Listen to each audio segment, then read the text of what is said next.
देवरानी जिठानी की लोमड़ी सास। जिठानी जी, आप ये सब छोड़िए और अपने कमरे में जाकर आराम कीजिए। दोपहर का खाना मैं बना दूंगी। अरे सिया, रहने दो, मैं कर दूंगी। तुम लड्डू बनाने की तैयारियां कर दो ना। शाम के 7 बजते ही सासू माँ को मंदिर में भोग चढ़ाना होता है ना। जिठानी जी, मैं कह रही हूँ ना आपसे, आपका सर दर्द हो रहा है ना, मुझे पता है। मैंने आपको आपकी सहेली से फ़ोन पर बात करते हुए सुन लिया।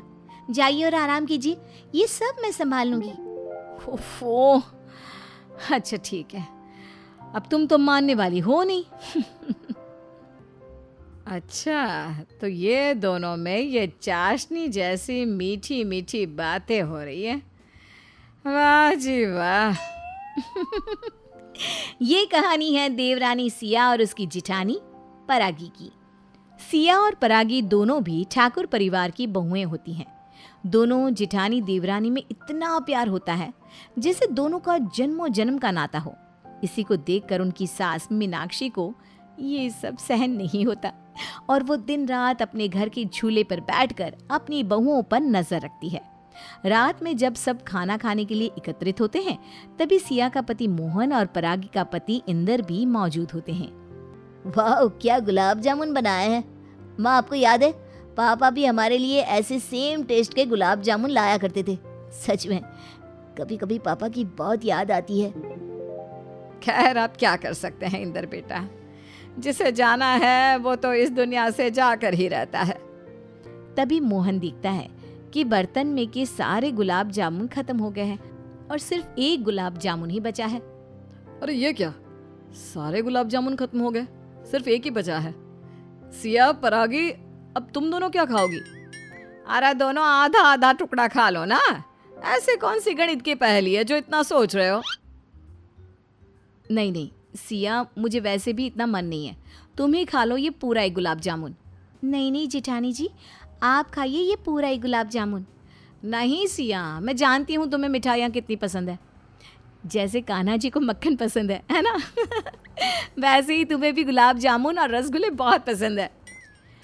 मीनाक्षी को तो दोनों बहुओं की इस प्यार भरी जुगलबंदी को देखकर और भी गुस्सा आता है। लो, शुरू हो गया इनका भरत मिलाप। अरे जान दे दो एक दूसरे के लिए, वही रह गया है अब बस। ओके जिठानी जी, अब आप इतना इंसिस्ट कर रही हो तो मैं खा लेती हूँ, लेकिन एक शर्त पे। और वो शर्त ये है कि आपको मेरे हाथ से एक टुकड़ा खाना होगा पहले। ओफो।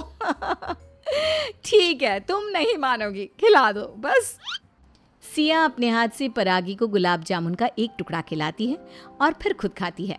दोनों बहुओं के बीच का रिश्ता दिन ब दिन और भी गहरा होते जाता है। जब परागी बीमार पड़ती है तब सिया रात भर उसके पास रुककर उसकी सेवा करती है। मीनाक्षी ये सब देखकर गहरी सोच में पड़ जाती है और गुस्से से अपने आप को कहती है, नहीं, मैं ये नहीं होने दे सकती। अरे दिन रात सुबह शाम दिन के 8 पैर ये दोनों बहुएं चुंबक की तरह एक दूसरे से चिपकी रहती है। अगर ऐसे ही चलता रहा तो ये दोनों देवरानी जेठानी एक साथ हो जाएंगी और मिलकर अपनी एक सेना बना लेगी और मेरी रत्ती भर नहीं चलेगी इनके सामने। और इस घर में भी मेरे दोनों बेटे भी अपनी बीवियों के पालतू कुत्ते ही हैं, जो वो कहेगी उसी का पालन करेंगे। वहां से तो मेरी दाल गलने वाली नहीं। मुझे अब कुछ ऐसा करना होगा जिससे ये दोनों नास पिटियां अलग हो जाए और इन दोनों में झगड़े हो। इससे पहले कि ये दोनों बहनें बने, मुझे इन्हें एक दूसरे का दुश्मन बनाना ही होगा हर हाल में। दोनों बहुओं के बीच फूट डालने के लिए मीनाक्षी अपने पुश्तैनी हार को निकालकर बहुओं के पास ले जाती है। समझ ही नहीं आ रहा किसे दूं। काश मैं इस पुश्तैनी हार के 2 टुकड़े कर सकती ताकि मेरी दोनों प्यारी बहुओं को बराबर का हिस्सा मिल पाता। लेकिन बदकिस्मती से ये हार मुझे तुम दोनों में से किसी एक को ही देना होगा। अब तुम दोनों ही आपसी सहमति से बताओ कि ये मैं किसके गले में पहनाऊं। सासू माँ, आप ये पुश्तैनी हार जेठानी जी को ही दे दो। वैसे भी इस हार की असली हकदार तो यही हैं। इन्होंने बड़ी बहू होने के नाते इस घर के लिए, ठाकुर परिवार के लिए बहुत कुछ किया है। मैं तो बस अभी कुछ साल पहले ही आई हूँ घर में। नहीं सिया, ये तुम कैसी बेतुकी बातें कर रही हो? क्या बड़ा और क्या छोटा, सभी समान है। सासू माँ, ये हार आप सिया को ही दे दो। जेठानी जी, आप मानती क्यों नहीं? आप पे बहुत जचेगा ये हार, कसम से। नहीं सिया। परागी और सिया के बीच मीठी बहस छिड़ जाती है और फिर अंत में दोनों ये फैसला करती है कि सासू माँ, हमने फैसला कर लिया है, ये पुश्तैनी हार आपको आपकी सास यानी हमारी बड़ी सास ने दिया है ना, तो ये हार आप ही पहनिए।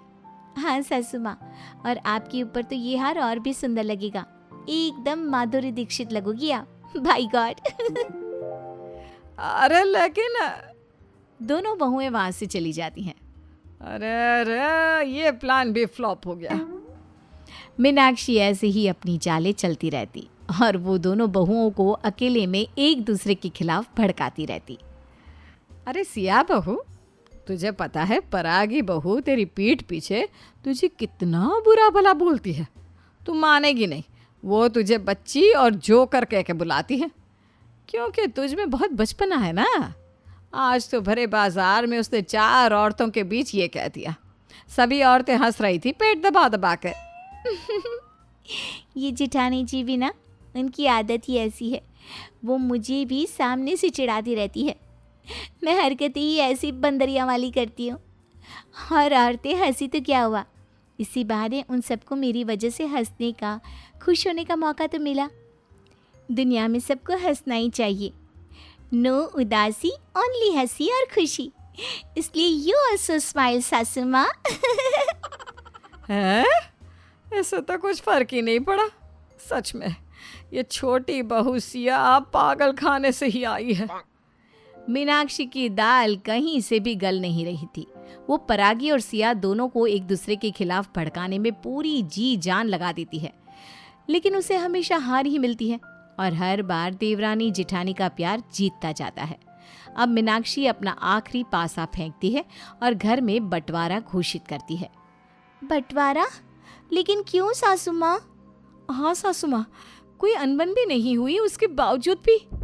अरे बहू, तुम्हारे दोनों पतिदेव यानी कि मेरे बेटे इंदर और मोहन दोनों भी जब महीने के आखिर में मेरे हाथ में पैसे थमाने आते हैं ना, तब इनकी जान निकल जाती है। दुकान तो दोनों की है, घर और छत भी दोनों की ही है, फिर भी कंजूसी करते हैं। इससे अच्छा तो यही होगा कि दोनों जोड़ियों का बंटवारा हो, घर का और दुकान का, दोनों जगहों का बंटवारा हो। एक ज्यादा और एक कम दे, इस भेदभाव से अच्छा यही होगा ना फिर। नहीं माँ, आप ये नहीं कर सकती। दुकान और घर को बनाने में मैंने इंदर भाई से ज्यादा मेहनत की है। दुकान के पहले गैरेज में काम करके उन गरीबी के दिनों के बाद ये अमीरी वाले दिन आए हमारे भाग्य में। दुकान और घर का आधा हिस्सा तो क्या, पूरा हिस्सा मेरा ही है अगर देखा जाए तो फिर घर का और दुकान का ज्यादा हिस्सा इनको क्यों, और सिया और मुझे कम हिस्सा क्यों? मोहन, तमीज से पेश आ। तू कहना क्या चाहता है? तूने ही मेहनत की और मैं कुंभकर्ण की तरह सोता रहा। अरे तेरी हिम्मत भी कैसे हुई ऐसा बोलने की? हाँ, बस कीजिए ना आप दोनों। ईंट पत्थर के मकान को लेकर आप दोनों रिश्तों में क्यों दरार आने दे रहे हो? हाँ मोहन, बस करो ना तुम तो अभी। नहीं, अब तो होने ही दो बंटवारा। हम अपना कमाएंगे और वो अपना। हमें किसी के लिए बोझ बनने की जरूरत नहीं। देख लिया मोहन तुझे भी, आज के दिन को मैं कभी नहीं भूल पाऊंगा। मीनाक्षी की इस चिंगारी से चारों तरफ आग फैल जाती है और सारे रिश्ते जलकर राख हो जाते हैं। दोनों भाई एक दूसरे से नफरत करने लगते हैं और बेचारी सिया और परागी, वो दोनों भी एक ही छत में अलग अलग रहने लगती हैं। अलग अलग काम, अलग अलग चूल्हा चौका। मीनाक्षी दोनों तरफ से मीठी तरह पेश आती। परागी बहू, जरा एक कप चाय दे दो। मैं अब बस 10 दिन यहाँ तुम्हारे साथ घर के इस हिस्से में रहूंगी और 10 दिन उनके साथ। अब क्या करूं, माँ हूं ना। अब माँ के लिए बच्चों की ममता तो कभी खत्म नहीं होगी ना। जी सासू माँ, ये लीजिए आपकी चाय।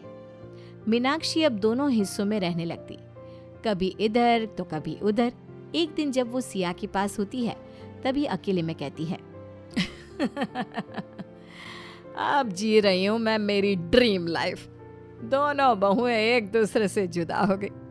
अब मैं इस डाली से उस डाली पंछी की तरह उड़ सकती हूँ और दोनों बहुओं पर मेरा दबाव भी बना रहेगा, वरना एक साथ रहकर वो दोनों सास बन जाती और मुझे उनकी बहू बनना पड़ता। सॉलिड आइडिया है ये बंटवारे का। काश बहुत वक्त पहले ही मेरे दिमाग की ट्यूबलाइट जल जाती। खैर कोई ना, देर आए दुरुस्त आए। सिया ये सब सुनकर हैरान हो जाती है और वो बाजार में परागी से मिलकर उसे सब कुछ बताती है। तभी दोनों जोड़ियां ये तय करती है कि अब सास को सबक सिखाने के लिए वो उन्हें अपने पास रखेंगी ही नहीं। क्या तुम मुझे जाने के लिए कह रही हो? हाँ हाँ जाइए ना, आप उस सिया के साथ ही रहिए सासू माँ। दूसरी तरफ, जाइए जाइए, आप उस परागी की बच्ची के पास ही रहिए, यहाँ नहीं सासू माँ। और इस तरह अंत में मीनाक्षी को अपनी गलती की सजा भुगतनी पड़ती है, जब उसे दोनों तरफ से भी कोई भी नहीं रखता अपने पास। ये मैंने क्या कर दिया रे? दोनों बहुओं को एक दूसरे की दुश्मन बनाना था और सच में वो बन भी गई, और मुझे अब उसी दुश्मनी की वजह से भुगतना पड़ेगा। मेरे बेटों को भी मैंने एक दूसरे का दुश्मन बना दिया। ए भगवान!